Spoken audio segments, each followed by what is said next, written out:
Anyone who follows me knows that I talk about the small but mighty agency. And when I say small but mighty, isn't small in revenue. It really is understanding that agencies today can be tiny in terms of people. So I come from a background, again, I've been in this industry for 25 years. When I started in the agency world, the agencies were all under a roof and you weren't really considered an agency unless you had like 50 people plus in it, right? Like those days are gone. Those days are gone. The rise of the micro agency is a real thing. And I think there is more to be said for what a micro agency will look like across the next 5 years.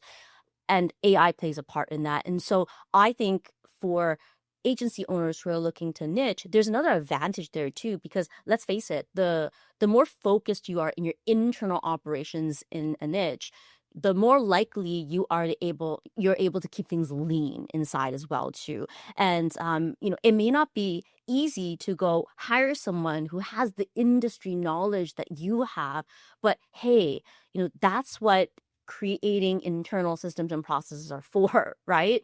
And to me, that is the power of also niching. It's the ability to keep the agency small but mighty, and also it really is about sustainability in the long term, right? Because when we keep the team tighter and smaller, we're actually able to, of course, control our P&Ls much better. Yeah. Yeah, that makes sense. To shift gears a little bit, we sort of talked about how sales cycles are getting longer. Yeah. I think that one challenge that we see a lot of, especially like in outreach campaigns and also referrals, even like referrals within a community like yours or like our process, which is more based on like getting targeted referrals, Yeah.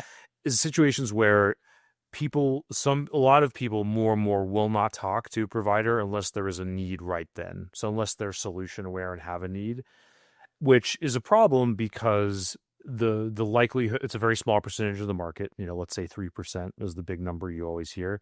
And also the chances of you being there at the right time go down a lot as there's more and more competition, for attention, for services and so on. So big question, maybe a hard question. How do you solve that problem? How do you get more of those relationships built? Um, Even if somebody isn't quite ready to buy Yeah. that.